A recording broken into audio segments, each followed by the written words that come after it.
நல்லவை எண்ணல் வேண்டும், திண்ணிய நெஞ்சம் வேண்டும், தெளிந்த நல் அறிவு வேண்டும், பண்ணிய பாவமெல்லாம் பருதி முன் பணியைப் போல நன்னிய நின்முன் இங்கு நசித்திடல் வேண்டும் அன்னாய் என்கிற பாரதியின் தமிழ் வரிகளோடு பெருமையை சுமந்து கொண்டிருக்கிற திருச்சிராப்பள்ளியினுடைய செயின்ட் ஜோசப் கல்லூரியின் இந்த நிகழ்விற்கு என்னை அழைத்து சிறப்பித்திருக்கிற கல்லூரியினுடைய முதல்வர், எனக்கு முன்னால் பேசி அமர்ந்த இணை முதல்வர் அவர்கள், இந்த நிகழ்விற்காக என்னை அழைத்து சிறப்பித்திருக்கிற திருத்தந்தை அவர்கள், தமிழ்துறையினுடைய பேராசிரியர்கள், எல்லாவற்றுக்கும் மேலாக என் இனிய மாணவ செல்வங்கள், உங்கள் அனைவருக்கும் என் அன்பு வணக்கங்கள்.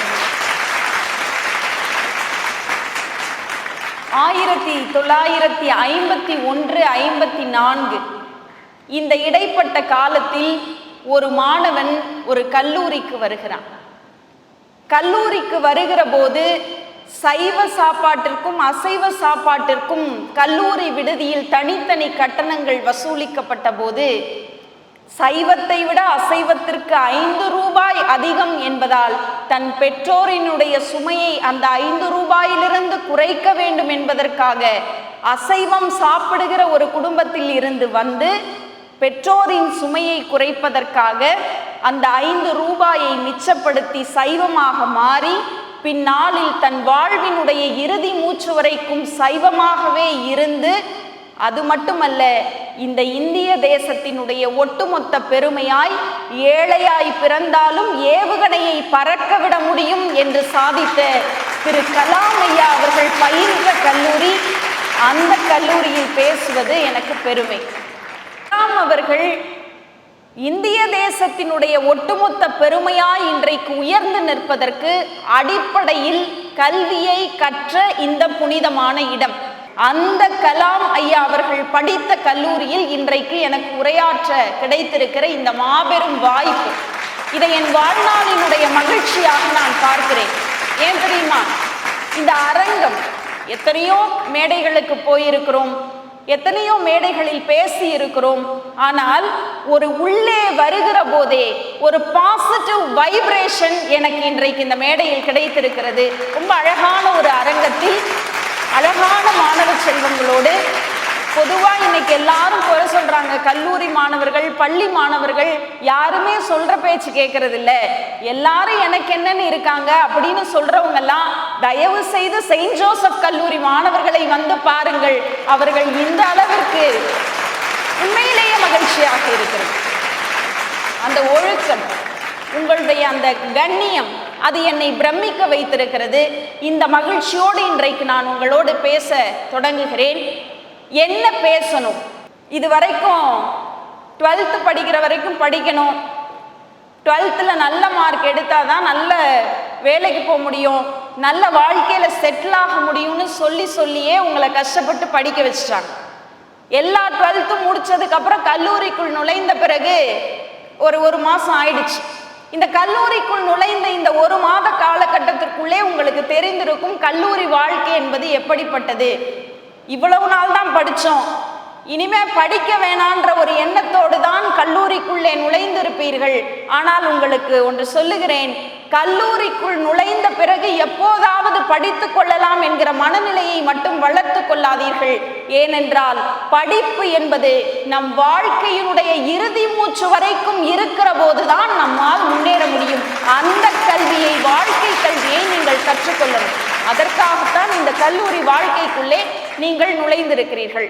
சரி, இப்ப இந்த கல்லூரி வாழ்க்கை உங்களுக்கு எதையெல்லாம் கற்றுத்தரப் போகிறது?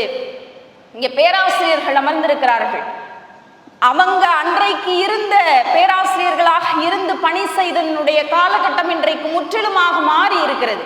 இன்னைக்கு எல்லாம் வந்துருச்சு, சாட் ஜிபிடி வந்துருச்சு, ஆர்டிஃபிஷியல் இன்டெலிஜென்ஸ் வந்துருச்சு. இன்றைக்கு எங்களால் சொல்லித்தர முடியாத எல்லாவற்றையும் Google, ChatGPT, artificial intelligence எல்லாம் கொடுத்தும் கூட ஏன் நீங்கள் கல்லூரிக்கு வந்து படிப்பை படிக்க வேண்டும் என்று வரையறை செய்திருக்கிறார்கள் தெரியுமா? ஆர்டிபிஷியல் இன்டெலிஜென்ஸால் நீங்கள் கேட்கிற எல்லா தகவலையும் உங்களுக்கு கொடுக்க முடியும். உங்கள் ஆசிரியர்களுக்கு தெரியாதவற்றை கூட ChatGPT-யால் கொடுக்க முடியும். ஆனால் ஆசிரியர்களால் கொடுக்க முடிந்த ChatGPT ஆர்டிபிஷியல் இன்டெலிஜென்ஸால் கொடுக்க முடியாத ஒன்றே ஒன்று என்ன தெரியுமா? உன்னோடு நான் கூட கடைசி வரைக்கும் வருவேன், இது சரி இது தவறு என்று சுட்டிக்காட்டி சரியான கருத்தை சொல்லுவதற்கு ஆசிரியர்களை தவிர இந்த ஆர்டிபிஷியல் இன்டெலிஜென்ஸ் எந்த விதத்திலும் உயர்ந்தது இல்லை என்பதனால்தான் நீங்கள் இந்த கல்லூரி வாழ்க்கைக்குள்ளே நுழைந்திருக்கிறீர்கள். சரி, வாழ்ந்து பார்க்கலாம் வானா இன்றைக்கு எத்தனை பேர் மனதிற்குள்ளே நினைத்து கொண்டிருக்கிறோம், எனக்கு மட்டும்தான் நிறைய பிரச்சனை இல்லை, எனக்கு வாழவே பிடிக்கல, எனக்கு நிறைய கவலைகள் இருக்கிறது, எனக்கு வசதி இல்லை, எனக்கு வறுமையாக இருக்கிறது, நான் நினைத்த கனவுகளை எட்ட முடியவில்லைன்னு நிறைய குறைகளை சொல்லிக்கொண்டே வாழ்கிற மனிதர்களாக இன்றைக்கு பல பேர் மாறி போயிருக்கிறார்கள்.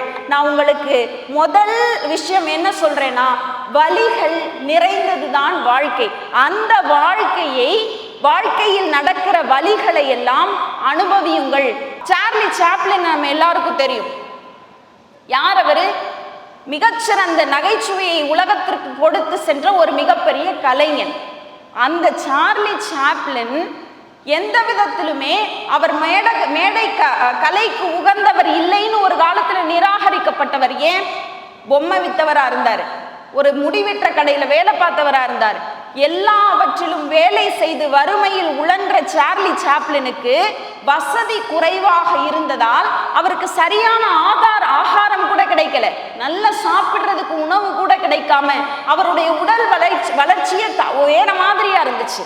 இவரெல்லாம் என்ன ஆயிட போறாரு, இவனால ஒன்னும் செய்ய முடியாதுன்னு எல்லோரும் ஏளனப்படுத்தினார்கள். ஆனால் சார்லி சாப்ளினுக்கு மட்டும் மனதுக்குள்ளே ஏதோ ஒரு நம்பிக்கை இருந்து கொண்டே இருந்தது. என்னால் நிச்சயமாக இந்த உலகத்தில் சாதிக்க முடியும்னு. அவர் தாய் சொன்னாராம், நீ ஒரு மிகச்சிறந்த மேடை கலைஞனாக கட்டாயம் மாறுவாய், இந்த உலகம் நீதான் மேடையில் சிறந்து நடித்தவன் என்று இந்த உலகம் சொல்லும் நாள் ஒரு நாள் வரும்னு அவர்கள் தாய் சொன்ன அந்த மந்திர சொல்லை ஏற்றுக்கொண்டு மேடை நாடகங்கள்ல நடிக்க ஆரம்பிக்கிறார். சார்லி சாப்ளினுக்கு நான் முன்னாடியே சொன்ன மாதிரி ஒரு சரியான உருவ அமைப்பு கிடையாது. அப்ப அவர் என்ன நினைத்து கொள்கிறார், சோகமான கதாபாத்திரங்களுக்கு தான் தன்னுடைய உடல் அமைப்பு சரியாக இருக்கும் என்று முதலில் சோகமான மேடைகளில் அரங்கேற்றம் செய்கிறார், நாடகம் பண்றார். ஆனா யாருமே அதை ரசிக்கவில்லை. அதற்கு பிறகு அவருடைய அண்ணன் சொல்றாரு, உனக்கு சோகமான கதாபாத்திரம்லாம் ஒத்து வரல, அதெல்லாம் விற்று நீ நகைச்சுவை கதாபாத்திரங்களை ஏற்று நடி அப்படின்னு அவங்க அண்ணன் சொல்றார்.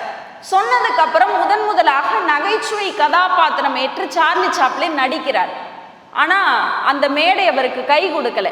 ஏன் அப்படின்னா அவர் பேசிய ஆங்கிலம் ஆனால் பார்வையாளர்களுக்கு புரியல. அப்போ அவர் தோல்வி அடைகிறார். அதற்கு பிறகுதான் அவர் மனதிலே நினைத்து கொள்கிறார், கலையை பிரதிபலிப்பதற்கு மொழியை தாண்டிய ஏதோ ஒரு ரசனை வேணும்னு அன்றைக்கு சார்லி சாப்ளின் முடிவெடுக்கிறார். தன் அண்ணன் சொன்னதையும் நினைத்து பார்க்கிறார். நான் முன்னாடியே சொன்னேன்ல, எதெல்லாம் நெகட்டிவ்னு சார்லி சாப்ளினுக்கு இருந்ததுன்னா, ஒரு குட்டையான உருவ அமைப்பு, முகம்லாம் சரியான உருவ அமைப்பு கிடையாது. சார்லி சாப்ளின் தன்னை இப்படி உருமாற்றிக் கொள்கிறார். தொலைன்னு ஒரு கால் சட்டை, அந்த பேண்ட் பாத்தீங்கன்னா தொலைன்னு இருக்கும், தொலைன்னு இருக்கிற கால் சட்டை, அதுக்கு நேர்மாறா இறுக்கமா டைட்டா இருக்கிற மேல் சட்டை, அதுக்கப்புறம் மேல ஒரு தொப்பி, டெர்பி தொப்பி, அதுக்கு கையில ஒரு பிரம்பு, உதட்டுக்கு மேல பிரஷ் மாதிரி ஒரு மீசை. இதையெல்லாம் இந்த உருவ அமைப்போடு எது தன்னோட நெகட்டிவோ அந்த உருவ அமைப்போடு மேடைகளின் முன்னே நிற்கிற போது அவரை பார்த்த அத்தனை மனிதர்களும் சிரித்து அவருடைய நகைச்சுவையை பாராட்டினார்கள். அந்த கலைஞன் தான் பிறகு சார்லி சாப்ளின் என்கிற நகைச்சுவை மனிதராக இந்த உலகம் கொண்டாடப்பட்டது என்றால், உங்களுடைய நெகட்டிவ் எல்லாத்தையும் எப்ப நம்ம பாசிட்டிவா மாத்துறோமோ அன்றைக்கு இந்த உலகம் நம்மை கொண்டாடும். அந்த மாதிரி ஒரு வாழ்க்கை. எனக்கு எல்லாம் நெகட்டிவா இருக்கு, இன்றைக்கு உங்களுக்கு எதெல்லாம் நெகட்டிவ்னு நீங்க நினைக்கிறீங்களோ அதை எப்படி பாசிட்டிவாக மாற்றி இந்த வாழ்க்கையை வாழப்போகிறோம் என்கிற உந்துதல் உங்களுக்குள்ளதான் இருக்கு. வாழ்க்கையினுடைய அழகு எது தெரியுமா? நாளைக்கு எல்லாத்தையும் செஞ்சுக்கலான்னு தள்ளி போடுறோம்ல, அதை எப்போது தூக்கி போடுகிறோமோ அப்போதான் நம் வாழ்க்கையை நல்ல அழகா வாழ்றோம்னு அர்த்தம். எத்தனை பேர் நினைச்சிட்டு இருக்கோம், நாளைக்கு செஞ்சுக்கலாம், இன்னைக்கு படிக்கணுமா நாளைக்கு படிச்சுக்கலாம், இன்னைக்கு ஏதாவது ஒரு வேலை செய்யணுமா நாளைக்கு அந்த வேலையை செஞ்சுக்கலான்னு. நாளை என்பது நமக்கான நிரந்தரம் இல்லைங்கிறதுக்கு நான் ஒரு உதாரணம் சொல்லவா? நாளை என்பது நமக்கான நிரந்தரம் இல்லை, இந்த நிமிஷம் மட்டும்தான் நமக்கான நிரந்தரம் என்பதற்கு ஆகச்சிறந்த உதாரணம் கேரளா வயநாட்டினுடைய நிகழ்வு. கேரளா வயநாட்டில் நடந்திருக்கிற இந்த நிகழ்வை பார்க்கிற போது நாளைக்கு வாழ்க்கை நிச்சயம் இல்லை. அப்போ நாளைக்கு வாழ்க்கை நிச்சயம் இல்லாத போது நான் எதுக்கு சார் வேலை பார்க்கணும், நான் ஏன் படிக்கணும், நான் ஏன் நல்லா அடுத்தடுத்த நிலைக்கு போகணும், நாளைக்கு செத்து போயிடுவோன்னு தெரிஞ்சிருச்சுன்னா எதுக்காக நம்ம இப்படி இருக்கணும்னு ஒரு கேள்வி வரலாம். ஆனால் நாளை என்பது எப்போதுமே நிச்சயம் இல்லாதது என்கிற பொழுதில் இன்றைக்கு இந்த நொடியில் நாம் வாழ்கிற இந்த வாழ்க்கையில் ஏதாவது ஒரு பயனை இந்த உலகத்திற்கு நம்மால் கொண்டு போக முடியும்னா அந்த வாழ்க்கையை நாம் வாழணுமா இல்லையா? நான் பள்ளி காலங்களில் கல்லூரிகளில் மேடை பேச்சு போட்டிகள் பேசுகிற போது ஒரு கவிதை எனக்கு ரொம்ப பிடிக்கும். ரொம்ப ஆண்டுகளுக்கு பிறகு இன்றைக்கு இதை நான் சொல்லுவது மகிழ்ச்சியாக கூட இருக்கிறது. ஒரு ரோஜா பூவும் ஒரு காகித பூவும் ரெண்டு பேசிக்குது. இந்த காகித பூ பார்த்து ரோஜா பூவை என்ன சொல்லுது, நீ எவ்வளவு அழகா இருந்தாலும் ஒரே ஒரு நாள் தான் உன்னால உயிர் வாழ முடியும். ஏன்னா ரோஜாப்பூ ஒரு நாள்ல கசங்கி போயிடும் இல்லையா? ஒரு நாள் மட்டும்தான் உன்னால் உயிரோடு வாழ முடியும். ஆனா என்ன பாரு, நான் எப்பயுமே ஃப்ரெஷ்ஷாக தான் இருக்கேன், நான் எத்தனை வருஷம் ஆனாலும் இப்படித்தான் இருப்பேன், அப்போ எவ்வளவு உன்னை விட நான் உயர்ந்தது அப்படின்னு இந்த காகித பூ இந்த ரோஜா பூவை பார்த்து கைகொட்டி சிரிக்கிறது. அப்ப இந்த ரோஜா பூ ரொம்ப அழகான ஒரு வார்த்தையை சொல்லுச்சான், அட பைத்தியக்கார காகித பூவே, நீ என்னை விட அழகா இருக்க, என்னை விட ரொம்ப நாள் வாழ்ற, என்னை விட நீ அழகாக இத்தனை நாள் வாழ்ந்தாலும் கூட உன்னை போல பிணமாய் பல நாள் வாழ்வதை விட என்னை போல உயிராய் ஒரு நாள் வாழ்ந்து செத்தா அதுதான் வாழ்க்கைன்னு அந்த ரோஜா பூ காகித பூவை பார்த்து சொன்னது. அப்போ நாம் வாழ்கிற இந்த வாழ்க்கை ஒரு நாள் வாழ்ந்தாலும் கூட உயிருள்ளவர்களாக நம்மால் இந்த சமூகத்திற்கு ஏதோ ஒன்றை தர முடிகிறது, நம்மால் ஏதோ ஒன்று இந்த சமூகத்திற்கு நன்மை கிடைக்கிறதுனா அந்த மாதிரியான ஒரு வாழ்க்கையை வாழ்கிற போதுதான் அது வாழ்க்கைங்கிற பொருள். அப்படிப்பட்ட வாழ்க்கையை வாழ்வதற்கு நீங்கள் தயாராக இருக்கிறீர்களா? எனக்கு என்ன சார் வயசு, நான்லாம் இப்பதான் காலேஜுக்குள்ளே வந்திருக்கேன், இப்பவே என்னைய வாழ்ந்து பார்க்கலாம்னு சொல்றீங்களே, எனக்கு நிறைய வயசு இருக்கு, இன்னும் எவ்வளவோ காலங்கள் இருக்குன்னு நினைக்கிற மாணவர்கள் நிறைய பேர் இருக்கலாம். வரலாற்று உதாரணங்களை நீங்கள் எடுத்து பாருங்கள். ஆகச்சிறந்த கவி படைத்த மகாகவி பாரதி தான் எல்லா கவிதைகளையும் முடித்து அவர் இந்த வாழ்க்கையிலிருந்து விடைபெறுகிற போது அவருக்கு வயது 39 மட்டும்தான். இந்த உலகத்தில் உண்மையான ஆன்மீக தத்துவங்களை கொடுத்த ஆதிசங்கரர் அவர் இருக்கிற போது அவருக்கு வயது 32 தான். இயேசு பெருமான் சிலுவை சுமந்து முள்மகுடம் தரித்து இந்த உலகத்தில் இருக்கிற எல்லா மக்களையும் ரட்சிப்பதற்காக சிலுவையில் அறையப்பட்டு மரணத்தை தழுவினாரே, அப்போது அவருக்கு வயது 35. இந்தியா தேசம் ஆன்மீக தேசம்னு எல்லா நாடுகளும் பெருமையோடு இந்தியாவை ஏர்நோக்கி பார்த்தது எப்போது தெரியுமா? விவேகானந்தர் என்கிற ஒரு அற்புத மனிதர் அமெரிக்காவினுடைய சிகாகோ மாநகரில் போய் பேசிய அந்த தருணம். அப்படிப்பட்ட விவேகானந்தர் மரணித்த போது அவருக்கு வயது 40 மட்டும்தான். அப்போ இந்த வாழ்கிற வாழ்க்கை என்பது எத்தனை காலம் நாம் வாழ்கிறோம் என்பது முக்கியமல்ல. 300 ஆண்டுகள் நம்ம இந்த உலகத்துல வாழ போறோம். 300 ஆண்டுகளும் எந்த பிரயோஜனமுமே இல்லாமல் வாழ்வதை விட வெறும் 30 ஆண்டுகள் வாழ்ந்தால் கூட இந்த தேசத்தில் இவன் இப்படி ஒருத்தன் வாழ்ந்தான் என்கிற வரலாற்றை நிரூபித்து விட்டு போகிறோமே, அதுதான் வாழ்க்கை. இந்த கல்லூரி ஆரம்பித்து ஒரு பெரிய பழமை பாரம்பரியம் எல்லாம் முடிஞ்சு இன்னைக்கு ஒரு வெற்றி நடையோடு இந்த கல்லூரி திகழ்ந்து கொண்டிருக்கிறது. நீங்க இந்த குறிப்பிட்ட காலகட்டத்திற்குள்ளே எத்தனையோ பேர் இந்த கல்லூரிக்கு வந்து படித்து விட்டு போயிருக்கிறார்கள், நல்ல பதவியில் இருக்கிறார்கள். ஆனா 1954 படிச்ச ஒரு மனுஷனை பத்தி 2024 பேசிக்கொண்டே இருக்கிறோமே. அப்போ வரலாறு என்பது இந்த உலகத்திற்கு வந்து போனவர்களை பற்றியது அல்ல. வரலாறு என்பது இந்த உலகத்திற்கு எதையாவது தந்து போனவர்களை பற்றியது. அப்படிப்பட்ட வாழ்க்கையை நாம் வாழ்வதற்காகத்தான் இந்த பூமியில் படைக்கப்பட்டிருக்கிறோம். இன்னைக்கு எல்லாம் மீடியாஸ் வந்துருச்சு. இன்னைக்கு எது சந்தோஷம்னு நினைக்கிறோம்? டேட்டிங் போறது, அவுட்டிங் போறது இல்ல. இன்னைக்கு இளைஞர்களுக்கு சந்தோஷம்னா டேட்டிங், அவுட்டிங் போறது. ஆண்களுக்கு நிகராக நாங்களும் சுதந்திரம் பெற்றுவிட்டோம், அவர்களுக்கு நிகராக ஆடைகளை மாற்றிக்கொள்வது, பாப் டான்ஸுக்கு தலையசைப்பதே ஆகச்சிறந்த கலைநயம்னு நம்மளை நாமளே ஏமாத்திக்கிறது, வன்மங்களையும் வக்ரங்களையும் கக்குகிற கருவிகளை நம்மோடு வைத்துக்கொண்டு 24 மணி நேரமும் அதனோட நேரம் செலவழிப்பது, இதுதான் இன்றைக்கு பெரும்பாலான இளைஞர்களுடைய வாழ்க்கை முறையாக இருக்கிறது. இது அல்ல வாழ்க்கை, இது அல்ல வாழ்க்கை. எந்த இடத்தில் நாம் நிராகரிக்கப்பட்டோமோ அந்த இடத்திலிருந்து ஒரு புதிதாய் பிறந்த ஃபீனிக்ஸ் பறவையை போல புது உத்வேகத்தோடு நாம் மாறுகிற போதுதான் நம் வாழ்க்கை அழகானதாக இருக்கும். எத்தனை பேருக்கு நடந்திருக்கும்? 12th முடிச்சோன்னே எவ்வளோ பேர் சொல்லியிருப்பாங்க, நீ எல்லாம் என்ன மார்க் வாங்கின, நீ எல்லாம் சும்மா இதுக்கு தான் லாய்க்கு போ அப்படின்னு சொன்ன எத்தனையோ பேரை நீங்கள் கண்டிப்பாக சந்தித்து வந்திருப்பீர்கள். உங்களோட பாசிட்டிவா கூட எடுத்துக்கோங்க. யாரெல்லாம் உங்களை அப்படி என்ன மார்க் நீ எல்லாம் எடுத்த, உன்னாலாம் என்ன பண்ண முடியும்னு யாரெல்லாம் உங்களை சொன்னாங்களோ அவங்களுக்கு முன்னாடி நீங்க வாழ்ந்து காமிக்கிறதுக்கு ஒரு உதாரணம் சொல்லவா? ஒரு பெரிய காடு, படர்ந்திருக்கிற ஒரு பெரிய காடு. அந்த காட்டுல ரொம்ப கம்பீரமாக இருக்கிற பெரிய பெரிய மரங்களுக்கு நடுவுல ஒரு சின்ன விதையிலிருந்து துளிர்த்து வருகிறது ஒரு பாக்கு மரம்.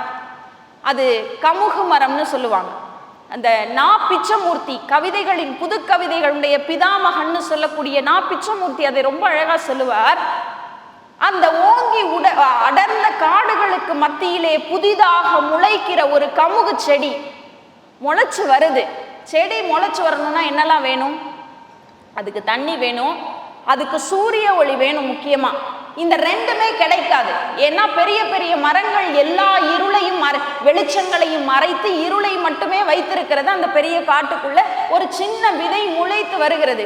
அத்தனை கரிய இருளையும் கிழித்து கொண்டு கிடைக்கிற இடங்களில் எல்லாம் தன்னை வளைத்து நெளித்து பிறகு அந்த மரங்களுக்கெல்லாம் உயர்வாக உச்சியிலே போய் நின்று சூரிய ஒளியை வாங்கி கொண்டு இந்த உலகத்தில் என்னாலும் நிற்க முடியும் அந்த மரங்களுக்கு போட்டியாக பாக்கு மரம் நிற்கிறதே, அந்த மாதிரி ஒரு வாழ்க்கையை நாம் வாழணும்.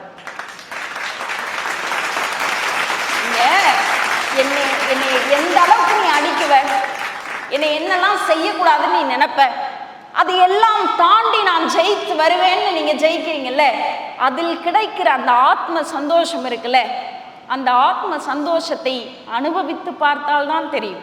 எல்லாரும் என்ன சொல்லுவாங்க, ஏதாவது ஒன்று நடந்துருச்சுன்னு வைங்களேன், என்னால் இனிமேல் நான் அதெல்லாம் செய்ய மாட்டேன் சொல்கிறோம்ல. ஒரு தடவை செய்கிறோம், ஒரு தடவை செஞ்சு முடிச்சுட்டு அதில் தோல்வி அடைஞ்சிட்டோன்னு வச்சுக்கோங்க, என்ன பண்ணுறோம்? இனிமேல் நான் செய்ய மாட்டேன்டா, எனக்கு அது வரல, அப்படி தானே சொல்கிறோம்.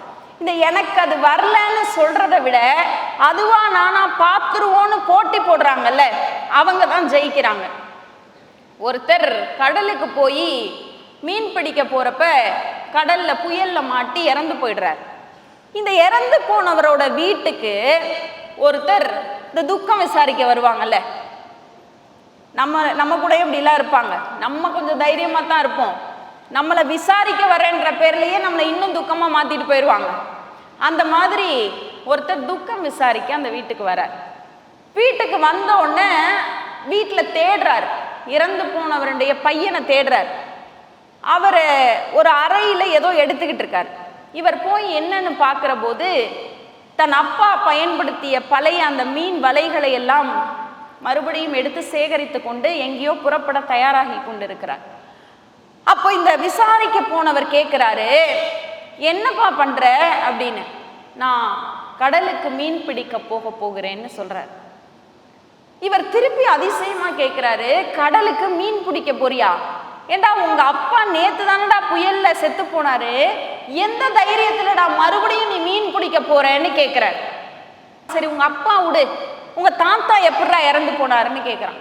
கேட்ட உடனே எங்க தாத்தாவும் இதே மாதிரிதான் கடல்ல மீன் பிடிக்க போறப்ப சிக்கி இறந்து போயிட்டார். கேட்டா உங்க தாத்தா உங்க அப்பா எல்லாரும் செத்து போனது புயல் காத்துல அந்த கடல்ல, திருப்பி நீயும் ஏன் அதையே தேர்ந்தெடுக்கிறேன்னு கேட்ட உடனே இவன் சொல்றான், எங்க தாத்தா செத்து போயிட்டாருன்னு தெரிஞ்சுதானே எங்க அப்பாவும் போனாரு, இப்ப நானும் போறேன். உங்கள்கிட்ட ஒரு கேள்வி கேட்கிறேன், என்ன உங்க அப்பா எப்படி செத்து போனாருன்னு கேட்கிறாரு. அந்த கேட்டவங்கிட்ட எங்க அப்பா நைட்டு படுத்து தூங்குறப்ப தூக்கத்திலேயே செத்து போயிட்டாரு. சரி உங்க அப்பாவோட அப்பா அவரும் நைட்டு படுக்கிறப்ப தூக்கத்திலேயே செத்து போயிட்டாரு. இப்ப நான் என்னை கேட்டீங்கல்ல, புயல்ல செத்து போயிட்டாரு எப்படிரா போறேன்னு, உங்க அப்பா கூட தான் நைட்டு தூக்கத்திலேயே செத்து போயிட்டாரு. எங்க அப்பா தூக்கத்திலேயே செத்து போயிட்டாருன்னு நீ என்னைக்காவது தூங்காம இருந்திருக்கியா? அப்போ தூக்கத்துல செத்து போவாங்கன்னு தெரிஞ்சும் கூட நீ எந்த தைரியத்தோடு தூங்க போகிறாயோ அதே தைரியத்தோடு தான் நான் மறுபடியும் கடலுக்கு மீன் பிடிக்க போகிறேன்னு சொல்றான். அப்ப எது உங்க குடும்பத்துக்குன்னு ஏதாவது ஒரு இது இருக்கும், எனக்கு இதுதான் எங்க வீட்டினுடைய பிரச்சனை, அது உங்க ஒவ்வொருத்தருக்கும் தனித்தனி. அப்ப நீங்க இதுதான்டா எங்க ஃபேமிலியோட பிரச்சனை, இதை நான் செய்ய மாட்டேன்னு நிற்பதை விட இதை யாரெல்லாம் செய்ய முடியாதுன்னு இருந்தாங்களோ அந்த குடும்பத்தில் வந்து இருந்த இவனே சாதித்து விட்டான் என்கிற ஒரு மிகப்பெரிய சாதனையை நீங்கள் ஆற்றுகிற போதுதான் உங்களுக்கு மகிழ்ச்சி கிடைக்கும். வலி அனுபவிக்கணும். நாம் எல்லோரும் யாரின் வழி வந்தவர்கள்? தாய் வழி வந்தவர்கள், அதுல எந்த சந்தேகமும் இல்லை. தாய் வழி வந்தவர்கள் நம்ம எல்லோரும். இப்ப நான் என்ன கேட்கிறேன், அம்மாவுக்கு வலிக்கும்ல, எனக்கும் தெரியும். பிரசவ வலிங்கிறது எப்படி வலிக்கும்னு எனக்கு நல்லா தெரியும். அதுவும் நீங்க ஹாஸ்பிட்டல்ல அட்மிட் ஆகி முதல் குழந்தை இது பண்ணி டெலிவரி ஆகி வர்ற அம்மாங்கள்ட்ட போய் கேளுங்களேன், ஐயோ சாமி இந்த வாழ்க்கையில இனிமே இன்னொரு குழந்தையே பெத்துக்க மாட்டேன்னு சொல்லுவாங்க எல்லா அம்மாவும். அதுக்கு பேரு பிரசவ கால வைராக்கியம்னு கூட சொல்லுவாங்க. அப்ப முதல் குழந்தையோட வலி என்னன்னு தெரியும்ல, தெரிஞ்சும் கூட நீங்க இங்க 2வது குழந்தையா இருக்கலாம், முதல் குழந்தையா இருக்கலாம், 3வது குழந்தையா இருக்கலாம், பிரசவ வலி என்பது மரணத்தை விட கொடுமையான வலின்னு உங்க அம்மாவுக்கு தெரிஞ்சும் கூட என் வலிகளை தாண்டி என் பிள்ளையை இந்த உலகத்திற்கு கொண்டு வரணும்னு நினைச்ச உங்க அம்மா இருக்காங்கல்ல, அவங்கள விடவா நம்மளாம் பெருசா வலி அனுபவிச்சுட்டு போறோம். நம்ம எல்லாரும் என்ன நினைச்சிட்டு இருக்கோம், சினிமா ஸ்டார்ஸ் தான் அழகு, அவங்க சொல்றதுதான் கரெக்ட் நினைக்கிறோம்ல. அவங்க எவ்வளவு அழகா இருக்காங்க. நமக்கு சினிமா ஸ்டார்ஸை பிடிக்கிறதுக்கான மெயின் ரீசன் அவங்க அழகா இருக்காங்க, அதானே? உண்மையிலேயே சினிமா ஸ்டார்ஸை விட இந்த உலகத்துல அழகானவங்க யார் தெரியுமா? உங்கள் வீட்டு அடுப்படிகளில் எத்தனையோ நெருப்புகளுக்கு மத்தியில், எத்தனையோ வேலைகளுக்கு மத்தியில் வியர்வை சிந்த சிந்த தான் கட்டி இருக்கிற அந்த முந்தானையில் வலிகிற வேர்வையை துடைத்து கொண்டே உங்களுக்காக உணவு சமைத்து பரிமாறுகிறாளே உங்களுடைய தாய், அவள் தான் இந்த உலகத்தின் ஆகச்சிறந்த அழகானவள். அவளை விடவா ஒரு அழகு இருக்க முடியும்?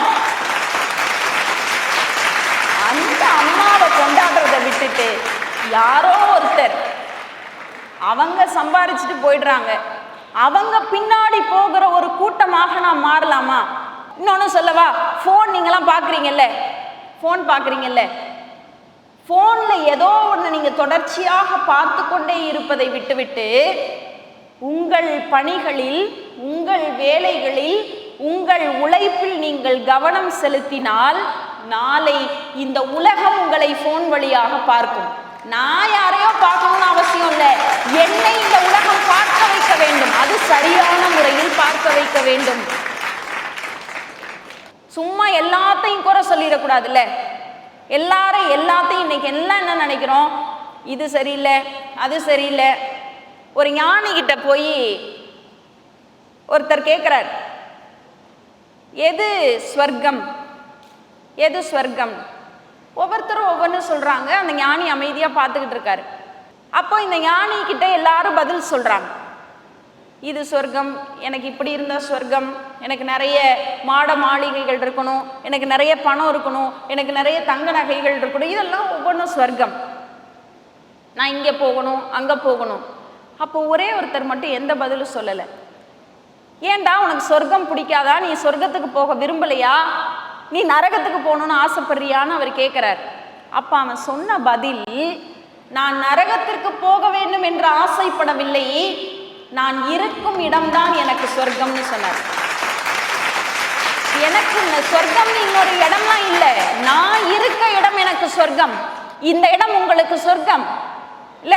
எத்தனை பேருக்கு கல்வி மறுக்கப்பட்டு 12th முடிச்சுட்டு ஃபீஸ் கட்ட முடியாம, எனக்கு தெரியும், நான் ஒரு பேராசிரியராக பார்த்து கொண்டிருக்கிறேன் மாணவ செல்வங்களே, எங்க அம்மா அப்பாவால ஃபீஸ் கட்ட முடியல மேம், எனக்கு ஏதாவது ஒரு ஹெல்ப் பண்ணுங்கன்னு சொல்லக்கூடிய மாணவ செல்வங்களை நான் தினந்தோறும் என் வாழ்க்கையில் சந்தித்து கொண்டிருக்கிறேன். ஆனா அப்படிலாம் இல்லாம ஒரு மிகப்பெரிய அழகான பாரம்பரியம் மிக்க ஒரு கல்லூரியிலே உங்களை கொண்டு வந்து உங்களை நிறுத்தி இருக்கிற உங்கள் பெற்றோர்கள் இருக்கிறார்கள்ல, அவர்கள் கொடுத்த இந்த வாழ்க்கைக்கு பிரதிபலனாக நீங்கள் எதை கொடுக்க போகிறீர்கள்? நீங்க என்ன கொடுக்க போறீங்க? இன்னைக்கு வாழ்க்கையில ஜெயிக்கணும்னா 3 தான்.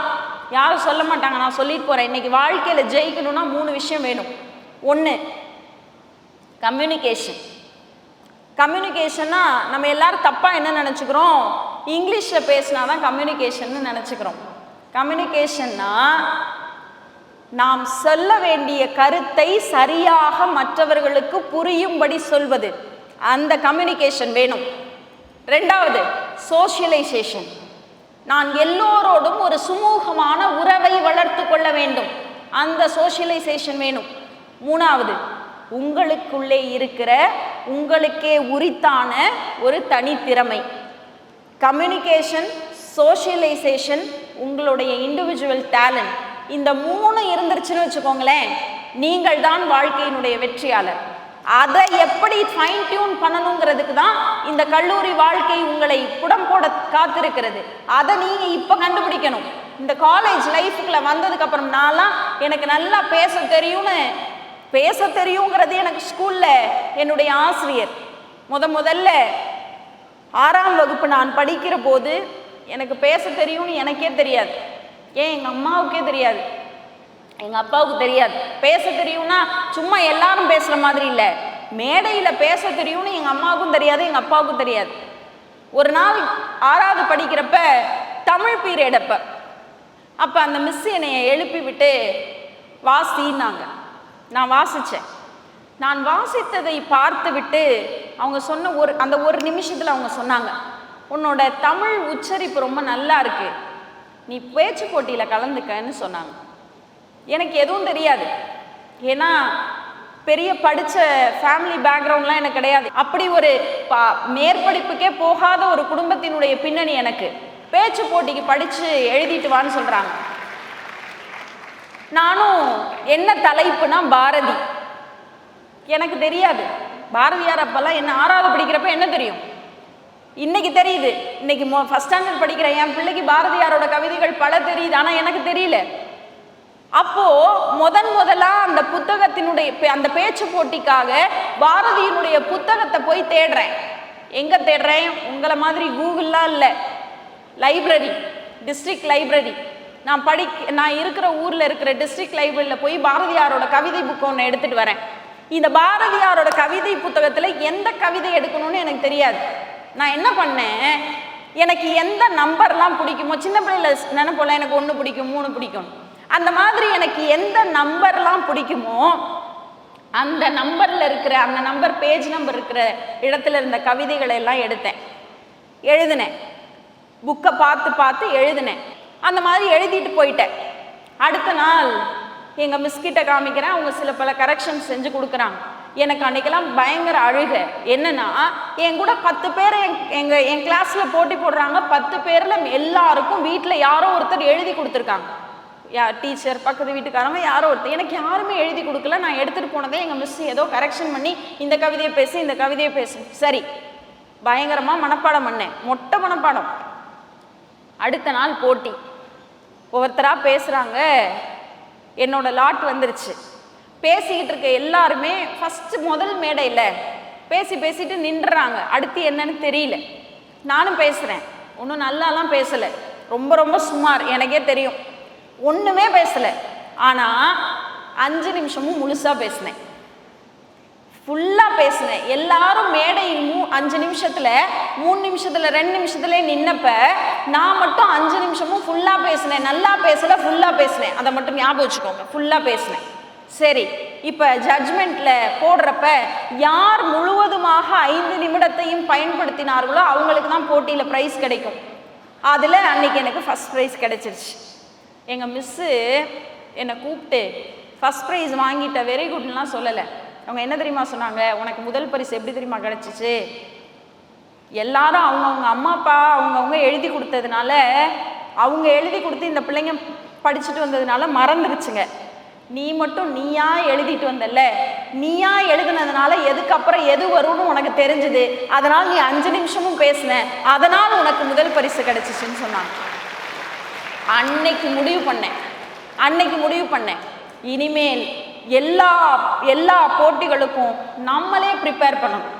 நான் தயாரித்து அதுக்கப்புறம் அதை கொண்டு போய் அந்த ஆசிரியரிடம் கொடுத்து என் வாழ்நாளில் இன்றைக்கு இந்த கல்லூரியின் கம்பீரமான மேடையில் நான் பேசுகிறதற்கு அச்சாரம் இட்டவர் திரு இமாம் என்கிற அந்த ஆசிரியர் தான். அவங்களை நான் மனப்பூர்வமாக நினைத்து பார்க்கிறேன். அவங்களுக்கு இந்த பேச்சை நான் சமர்ப்பணம் கூட செய்கிறேன். அவ்வளவு அருமையாக ஆசிரியர்கள் அன்றைக்கு கண்டுபிடித்தார்கள். அதுக்கப்புறம் நிறைய மேடைகளுக்கு போனோம், பரிசு வாங்கினோம், அதெல்லாம் சரி. ஆனால் இந்த விஷயத்தை நான் எதுக்கு சொல்றேன்னா, உங்களுக்கு ஹெல்ப் பண்ணலாம் யாரும் வரமாட்டாங்க. உங்களுக்கு ஹெல்ப் பண்ணணும்னா முதல்ல நீங்க உழைக்கணும், நீங்க செய்ய தயாராக இருக்கணும். நீங்க செய்ய தயாராக இருந்தால்தான் இந்த உலகம் உங்களுக்கு ஹெல்ப் பண்ண வரும். எனக்கு யாராவது வருவாங்கன்னு உட்கார்ந்தே இருந்தீங்கன்னு வச்சுக்கோங்களேன், அப்படியே நம்மளும் போக வேண்டியதான். அப்போ உங்களை நீங்கள் தயார்படுத்தி கொண்டு, இதெல்லாம் நான் செய்ய போறேன், இப்படிலாம் நான் இருக்க போறேன், எனக்கு இந்த படிப்பு பிடிக்கும். கோபிநாத் அவர்கள் பேசுறப்ப சொல்லுவார், ஒன்று பிடிச்ச படிப்பு, இன்னொன்று பிடிச்ச வேலை, இந்த 2 இருக்கணும் அப்படின்னு. இப்போ நீங்கள் எல்லாரும் பிடிச்ச படிப்பை செலக்ட் பண்ணீங்களான்னு எனக்கு தெரியாது, பிடிச்ச படிப்பை செலக்ட் பண்ணீங்களான்னு தெரியாது. ஆனால் உங்களுக்கு பிடித்த வேலையை, உங்களுக்கு பிடித்த வாழ்க்கையை டிசைட் பண்ணுறதுக்கு இன்றைக்கு உங்கள் கையில் ஆப்பர்ச்சுனிட்டி இருக்கு. உங்களுக்கு பிடிச்ச படிப்பை செலக்ட் பண்ணுறதுக்கு கையில் மார்க்ஸ் வேணும், அது இல்லாமல் போயிருக்கலாம். ஆனால் இனி வரும் காலங்களில் உங்களுக்கு பிடித்த வாழ்க்கையை நீங்கள் வாழ வேண்டும் என்றால் அது உங்கள் கைகளில் இருக்கிறது. அதை நீங்கள் தான் கண்டறிய வேண்டும். யாரோ ஒருத்தர்லாம் வந்து சுவிட்ச் போட்ட மாதிரி உனக்கு இது ஓகே செலக்டட் அப்படிலாம் இல்லை. இந்த உலகம் போட்டி நிறைந்தது. இன்னைக்கு நிறைய போட்டி வந்துருச்சு. அப்போ அந்த போட்டிகளுக்கு மத்தியில் நீங்கள் சிறந்தவர்களாக வரணும்னா உங்களுடைய இண்டிவிஜுவாலிட்டி என்னன்னு கண்டுபிடிக்கணும். உங்களுடைய கம்ஃபர்ட் ஜோன்லேருந்து முதல்ல வெளியில் வரணும். கம்ஃபர்ட் ஜோன்லேருந்து நம்ம வெளியில் வரலன்னு வச்சுக்கோங்களேன், நம்மளால் இந்த உலகத்தினுடைய பறந்து விரிந்த பெருநில பிறப்பை பார்க்கவே முடியாது.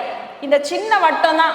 நானும் எங்கள் அம்மா எங்கள் அப்பா, இந்த காலேஜ் இறங்குவேன், காலேஜுக்கு வருவேன், வீட்டுக்கு போவேன். அப்போ இந்த கம்ஃபர்ட் ஜோன்லேருந்து நீங்கள் வெளியில் வந்து இந்த உலகத்தின் பார்வையை விசாலமானதாக்கி அதில் நீங்கள் எதை கற்றுக்கொள்ள போகிறீர்கள்?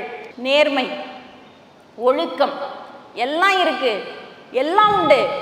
எனக்கு எல்லாமே இருக்கு சார். ஒரு சில பிள்ளைங்க இருப்பாங்க, நல்லா படிப்பான், எல்லாத்துலேயும் ஃபர்ஸ்ட் மார்க் வருவான், செம்ம டேலண்டடாக இருப்பான், ஆனால் அவங்ககிட்ட ஒழுக்கம் இருக்காது. அப்போ ஒழுக்கம் இல்லாத கல்வி, ஒழுக்கம் இல்லாத திறமை, அது இருந்தும் வேஸ்ட். அந்த மாதிரி நிறைய மனிதர்கள் வாழ்க்கையிலே ஜெயிக்காமல் தோற்றதை நாம் பார்த்து கொண்டே இருக்கிறோம். அப்போ நமக்குன்னு இருக்கிற அந்த டிசிப்ளின், அதுதான் வாழ்க்கையை வாழ்வதற்கான முதல் தகுதியும் அதுதான், கடைசியான தகுதியும் அதுதான். இந்த வாழ்க்கையை வாழ்வதற்கு நீங்க முதல்ல சரியானவங்களா? உங்களை யாராவது ஒருத்தர் மானிட்டர் பண்றப்ப நீங்க சரியா இருக்கிறதுக்கு பேரு சரியானது அல்ல. இப்போ இங்கே 1000-2000 பேர் உட்கார்ந்துருக்கீங்க. நான் பேச ஆரம்பித்து கிட்டத்தட்ட 3/4 மணி நேரத்துக்கு மேலே ஆயிடுச்சு. எந்த விதமான சலசலப்புமே இல்லை, யாருமே ஒரு மாதிரி டிஸ்ட்ராக்ட் ஆகவே இல்லை. அப்போது நீங்கள் ஏன் அப்படி அமைதியாக உட்காந்துருக்கீங்க? உங்கள் டீச்சர்ஸ் பார்க்குறாங்கன்னா நம்மளாம் அமைதியாக உட்காந்துருக்கோம். அவங்கெல்லாம் முன்னாடி உட்காந்துருக்காங்க. அதுவும் அந்த கடைசியிலே பேராசிரியர்கள் அமர்ந்திருக்கிறார்கள். அப்படியே வந்தால் கூட பக்கத்தில் வந்தால் ஒன்றும் சொல்ல மாட்டாங்க. ஏன்னா இன்னைக்கெல்லாம் பேராசிரியர்கள் மாணவர்களை திட்டவே முடியறதில்லை, மாணவர்கள் தான் பேராசிரியர்களை அடிச்சு வச்சுட்டு போயிடுறாங்க. அப்ப உங்க பேராசிரியர்கள் இருக்கிறார்கள் என்ற பதைபதப்பிலோ என்ற பயத்திலோ நீங்கள் அமைதியாக இருக்கவில்லை. உங்களுக்குள்ளே இருக்கிற உங்க செல்ஃப் கண்ட்ரோல் அது உங்களை அமைதியாக வைத்திருக்கிறதுனா, நீங்க யாரோ ஒருத்தர் நம்மளை மானிட்டர் பண்றாங்கன்றத விட்டுட்டு இதை பண்ணுனா எங்க அம்மா திட்டுவாங்களோ, இதை பண்ணுனா எங்க அப்பா திட்டுவாங்களோன்னு எத்தனை பேர் நினைச்சு தப்பு பண்ணுவோம்? நினைப்போம்ல.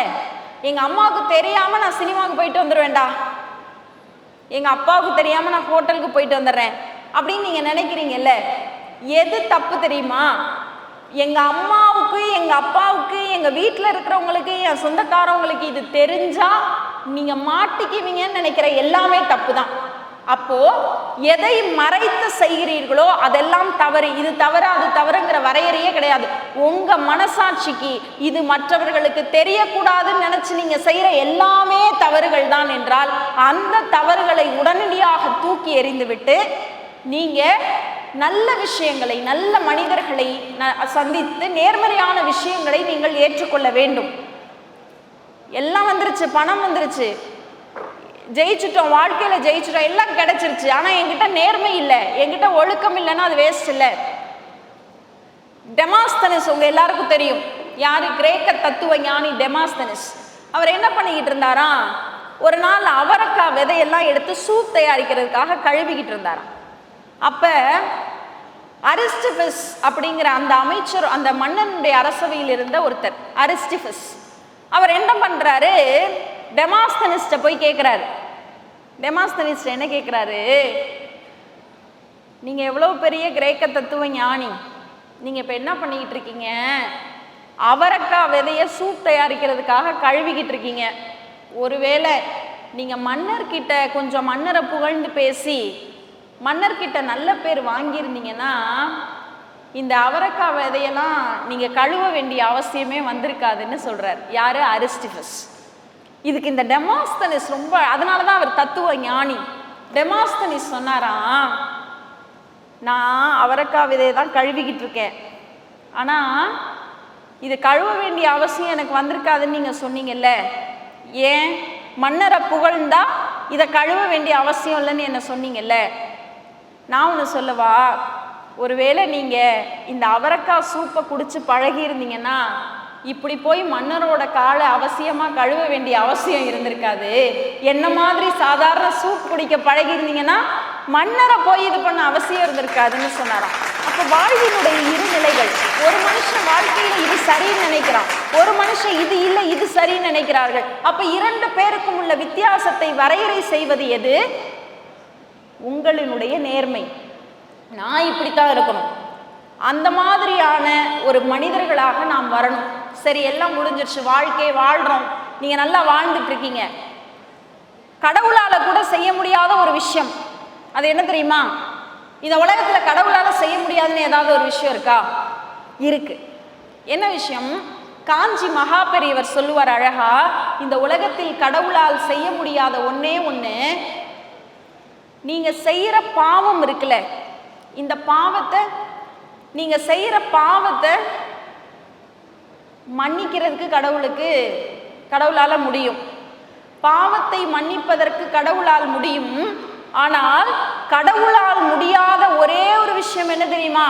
நீங்கள் செய்கிற புண்ணியங்களை கடவுளால் ஒருபோதும் நிராகரிக்க முடியாது அப்படின்னு காஞ்சி மகா பெரியவர் சொன்னார். நீங்கள் நிறைய புண்ணியங்களை உங்கள் வாழ்க்கையின் வழியாக செய்வதற்கு அடிப்படையில் இந்த கல்லூரிக்குள்ளே இன்றைக்கு அடியெடுத்து வைத்திருக்கிறீர்கள்.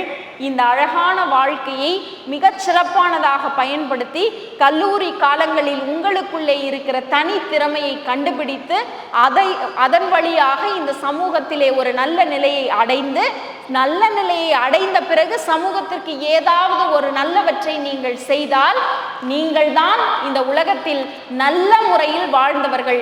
அப்படிப்பட்ட ஒரு நல்ல வாழ்க்கையை நீங்கள் வாழ வேண்டும் என்கிற நோக்கத்திலே இந்த 1 மணி நேர உரையை எனக்கு ஆற்ற வாய்ப்பு கொடுத்த திருச்சி செயின்ட் ஜோசப் கல்லூரியினுடைய அத்தனை பேருக்கும் என்னுடைய மனப்பூர்வமான நன்றிகளை தெரிவித்து விடைபெறுகிறேன். நன்றி, வணக்கம்.